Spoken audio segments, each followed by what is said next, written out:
Hello, basketball people, we have news. Let's go to more news about the Golden State Warriors. I ask you to give a thumbs up and subscribe to my channel, as I am a Warriors fan. Pat Spencer, in his fifth start of the season, converted 5 three-pointers in the first half, helping Golden State open up a 59-55 lead. Santos made 3 three-pointers, and Melton, Moody, and Payton each made 2. Spencer's 2 free throws gave the Warriors a 66-56 lead 4 minutes into the second half, before the Suns closed out the quarter with an 18-7 run that included 3-pointers from Allen, Brooks, Ryan Dunn, and Gillespie, extending the lead to 82-76. And yet Pat Spencer risks not staying with the Warriors because he only has a 2-way contract. Pat Spencer is a fan favorite. But he doesn't have a guaranteed spot on the Warriors' main roster, and another team may want to sign Pat Spencer and take him away from the Warriors. Pat Spencer shared what felt a lot like a goodbye after the Golden State Warriors game on Thursday night. The former lacrosse star was on the Warriors' active roster for the 50th time this season. On his 2-way contract, that's the limit. That means unless the Warriors sign Spencer to an active roster deal, he can't play in the NBA for the rest of the year and would be limited to G League action. Business is business, Spencer told reporters Thursday night. But I'm beyond thankful for this organization and what we've been able to do together. I'm thankful they've given me an opportunity. Warriors fans are all over social media with a simple refrain, sign him. It seems likely that at some point, Golden State will do that. Spencer is a reliable bench player for the Warriors who doesn't get a ton of minutes but seems to be trusted by Steve Kerr. Just his story to get here is crazy. He was the best player in college lacrosse at Loyola, Maryland, then chose to use his final year of college eligibility to play basketball at Northwestern. He went undrafted, then got into the G League and impressed enough to get NBA chances. More, worst shooting form of all time, draws comparisons to Lonzo Ball, Shawn Marion. Spencer's basketball journey was against the odds, and yet he's made an impact on one of this era's top teams by doing whatever Steve Kerr, Steph Curry, and company need him to do. Now, Spencer isn't sure what his next basketball step will be. All he knows for sure is that he's grateful for the opportunity he's already been given. Kristaps Porzingis' debut for the Warriors is imminent. New Golden State Warriors center Kristaps Porzingis could make his debut as early as Saturday's clash against the Los Angeles Lakers, per ESPN, unless he suffers a setback in his return from an illness or during his physicals. According to ESPN's Anthony Slater, the Warriors expect Porzingis to return soon from his illness and expect him to be productive in the second half of the season. The good news is that Porzingis is no longer dealing with the Achilles tendonitis that caused him to miss 13 straight games from January 9 to January 31. He sat out his last game as a Hawk against the Miami Heat on Tuesday with an illness, which isn't believed to be severe. The Warriors hope to get Porzingis back healthy and productive for the stretch run, Slater reported on Wednesday. He hasn't played since January 7. But team sources said they anticipate Porzingis will make his return soon after joining Golden State. The Warriors are 27-24 and currently 8th in the Western Conference. Warriors acquire Kristaps Porzingis. The Warriors play 4 more games before the All-Star break, versus the Phoenix Suns, Los Angeles Lakers, Memphis Grizzlies, and San Antonio Spurs, before the midseason break. Friday's game against the Suns appears to be a wash, with the Warriors' injury report also listing Stephen Curry as out with his lingering knee issues. If Porzingis isn't cleared within the next 4 games, his debut could be pushed to the February 19 contest against his former team, the Boston Celtics, the first game after the All-Star break. The Latvian big man is averaging a career low in minutes per game, 24.3, and rebounds, 5.1. and his fewest points, 17.1, since his rookie season. There have also been severe concerns about his durability. After missing 77 of his 183 games as a member of the Boston Celtics, Porzingis appeared in only 17 of the Hawks' 52 games this season. Porzingis injury concerns. Besides a plethora of lower extremity injuries, Porzingis dealt with a recurring diagnosis of POTS, postural orthostatic tachycardia syndrome, during his final season with the Celtics, a trend that unfortunately followed him to Atlanta. Several analysts and former players have questioned Golden State's decision to trade for an injury-prone big man, given the aging roster marred by injuries. "I forgot he still played basketball, to be honest with you. I'm serious. I hadn't heard his name till tonight. He does absolutely nothing for me," ESPN's Kendrick Perkins said of the Warriors landing Porzingis. The Warriors were reportedly forced to pivot to a Porzingis trade when they realized that the Milwaukee Bucks weren't serious about trading Giannis Antetokounmpo by Thursday's NBA deadline. Green remains with Warriors past trade deadline. Green was involved in the Warriors trade conversation and offer frameworks to the Milwaukee Bucks for Giannis Antetokounmpo, but that never gained serious traction. The Warriors came away with the impression the past couple of days that the Bucks never seriously planned to move on Antetokounmpo and pivoted to a trade for Atlanta Hawks center Kristaps Porzingis, sending away Jonathan Kuminga and Buddy Hield to acquire him. Part of the calculus on the Porzingis addition is an internal belief that his skill set, as a rim-protecting big capable of making a high volume of threes, pairs well in the frontcourt with Green, a defensive engine who doesn't spook defenses from deep and prefers a big next to him so he can roam around. Porzingis has to be available for that to matter. He has only appeared in 17 games this season and has been out since January 7, but the Warriors are under the impression that he is past his left calf issue and should debut for them in the coming days, team sources said. Green, who experienced the uncertainty of the trade deadline to a degree he never has before in his 14-year career with the Warriors, is now safe from relocation until at least the summer. Green has a $27.6 million player option for next season, the final year of his current deal. He said he felt no ill will toward the organization for involving him in trade discussions. "I think a lot of people want to know how I feel about it," Green said on Tuesday night. "Like, am I upset about it? I'm not at all. If trading me is what's best for this organization, that's what's best for this organization. I'm not like, they effed me over. I don't really feel that way." Steve Kerr's tough-fit admission after Warriors' Jonathan Kuminga trade. Golden State Warriors head coach Steve Kerr admits that it was difficult to fit Jonathan Kuminga into the lineup after trading him. The Golden State Warriors traded Jonathan Kuminga, along with Buddy Hield, to the Atlanta Hawks in exchange for Kristaps Porzingis. After years of speculation that head coach Steve Kerr struggled fitting Kuminga into the lineup, it appears he is finally admitting that was the case.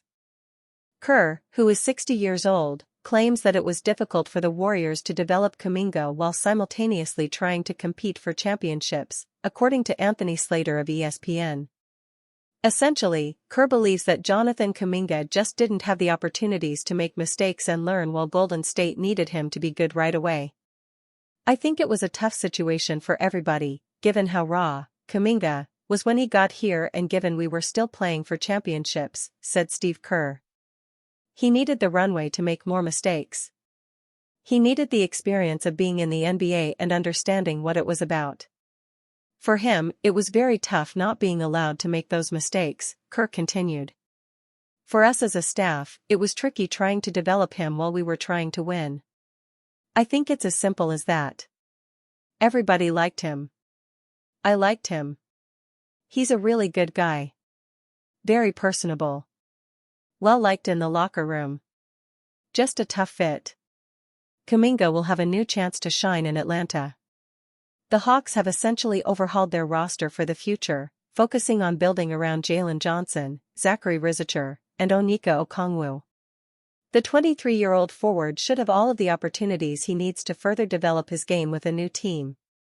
Jonathan Kuminga ends his 5-year tenure in Golden State averaging 12.5 points, 4.2 rebounds, and 1.8 assists per game, while shooting 50.3% from the floor and 33.1% from beyond the three-point line through 278 career games played.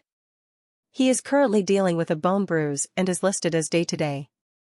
As for the Warriors, the club acquires Porzingis, who will likely start at center once he recovers from his Achilles injury. That gives Golden State a stretch center who can shoot three-pointers consistently and provide a strong presence for the interior defense when healthy. This season, he is averaging 17.1 points, 5.1 rebounds, and 1.3 blocks per contest while owning a 45.7% field goal percentage and 36% three-point percentage. 3 players the Warriors should have traded for at the trade deadline. The 2026 trade deadline has come and gone, and the Golden State Warriors had a disappointing result. They put all their eggs in the Giannis Antetokounmpo basket until they were sure they weren't getting him before pivoting to a deal for Kristaps Porzingis. With Jonathan Kuminga's team-friendly contract and ownership of their next 7 first-round picks, the Warriors could have gotten a better player than Porzingis. At Pistons NBA betting preview game betting preview for February 5, 2026, 7 o'clock. Here are 3 players they should have traded for instead. C. Ivica Zubac. About an hour before the trade deadline, the Indiana Pacers traded 2 high-value first-round picks, Benedict Mathurin, Isaiah Jackson and 1 second-round pick to the Clippers for Zubac and Kobe Brown. To beat that package, the Warriors would have likely had to offer their 2 most valuable first-round picks in 2030 and 2032. But Zubac is worth it. The 7-footer is averaging 14.4 points and 11.0 rebounds per game, and he's one of the best defensive centers in the sport. And he is arguably the best contract in the league, as he's on 3-year contract making a little over $60 million. He would have fixed many of the Warriors' defensive issues and their paint scoring problem, as they rank 29th in points in the paint per game. PF/C. Jaren Jackson Jr. While the Warriors were still holding out hope for Giannis, the Utah Jazz made a surprise trade for Jackson. The final package was Walter Clayton Jr., Kyle Anderson, Taylor Hendricks, Georges Niang and 3 first-round picks for Jackson, Jock Landale, John Conchar and Vince Williams Jr. One of the picks is a 2027 Lakers first-rounder, which isn't especially valuable. Of the other 2, the one that has the potential to be most valuable is the 2031 Suns first-rounder. The Warriors probably could have beaten this package with Kuminga, 2 unprotected first-round picks and 1 first-round swap. In some ways, Jackson is a better fit than Zubac. Though he's not even close to Zubac as a rebounder, he's a better shooter and scorer, as he's averaging 19.2 points per game and shooting 35.9% from 3. And he's a better shot blocker, which is one of the reasons he won the 2023 Defensive Player of the Year award. The issue with trading for Jackson would have been a nightmarish cap sheet for the 2026-27 season when Jackson's salary jumps to $49 million. But the Warriors had just 1 contract on the books for the 2027-28 season, so one could argue Team Governor Joe Lacob should have paid the 2026-27 tax penalty to help Stephen Curry compete in his last season under contract. See Anthony Davis. The caveat here is the Warriors couldn't offer the type of immediate and future cap savings the Wizards could, which was a big part of the reason the Mavericks made the trade. But the Warriors certainly could have beaten the Wizards' package otherwise. The Mavs got a 2026 Thunder first-round pick, which could easily be the 30th pick, and the Warriors' top 20 protected 2030 first. Those first-round picks are about as valueless as firsts can be. Aside from that, it was 3 expiring contracts in Chris Middleton, Marvin Bagley III and Malachi Branham, 2024 first-round pick A.J. Johnson and 3 second-round picks.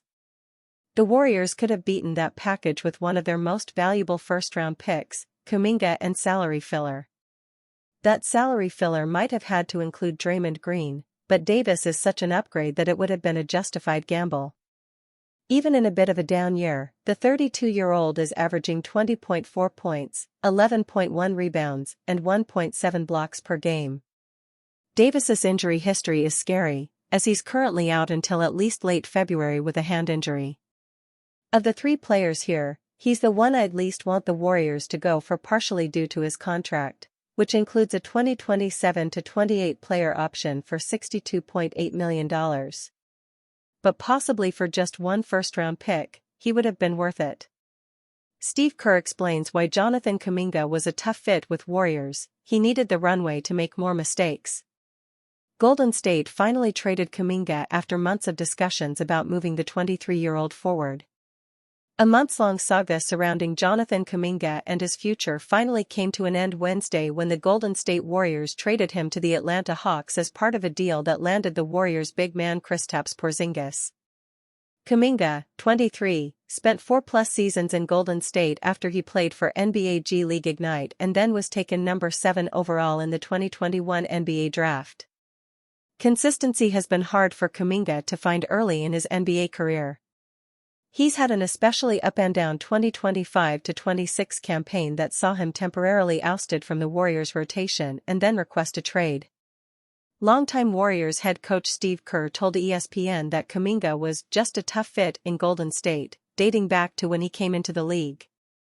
"I think it was a tough situation for everybody, given how raw he was when he got here and given we were still playing for championships," Kerr said, per Anthony Slater. He needed the runway to make more mistakes. He needed the experience of being in the NBA and understanding what it was about. For him, it was very tough not being allowed to make those mistakes. For us as a staff, it was tricky trying to develop him while we were trying to win. I think it's as simple as that. Everybody liked him. I liked him. He's a really good guy. Very personable. Well liked in the locker room. Just a tough fit. Steve Kerr sends clear message on Warriors trade for Kristaps Porzingis. The Golden State Warriors didn't land Giannis Antetokounmpo in a blockbuster deal before the NBA trade deadline, but they did add former All-Star Kristaps Porzingis to the lineup. In exchange, Golden State traded guard Buddy Hield and forward Jonathan Kuminga to the Atlanta Hawks. That adds Porzingis to a struggling Warriors team that was dealt a rough season-ending injury to Jimmy Butler as they attempt to contend in the Western Conference. It marks the 6th team in Porzingis' NBA career, after he initially joined the New York Knicks in 2015 as the 4th overall pick. In addition, he's had stints with the Dallas Mavericks, Washington Wizards, and Boston Celtics, the latter of which brought him an NBA championship. Read more. Bucks Doc Rivers trolls Shams Charania after Giannis trade rumors. Atlanta was Porzingis' most recent team in his professional basketball journey, and their roster recently shook things up, first by trading away All-Star Trae Young. Porzingis was the latest star player the team traded after appearing in just 17 games this season. Porzingis brings season averages of 17.1 points, 5.1 rebounds, and 2.7 assists to the Warriors. However, he hasn't appeared in an NBA game since January 7 as he recovers from an illness. Ahead of their game against the Phoenix Suns, Warriors head coach Steve Kerr spoke about the trade, saying they expect Porzingis to be healthy enough to help them push toward their goals this season. "I don't think we would have made the trade if we didn't think he could be healthy and consistent in terms of being in the lineup. We've never really had a player quite like him," Kerr told reporters.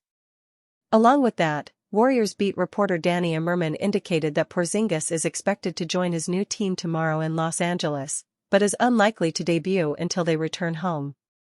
That's a promising update, suggesting Porzingis will actually participate in an upcoming game after his absence from the hardwood due to illness.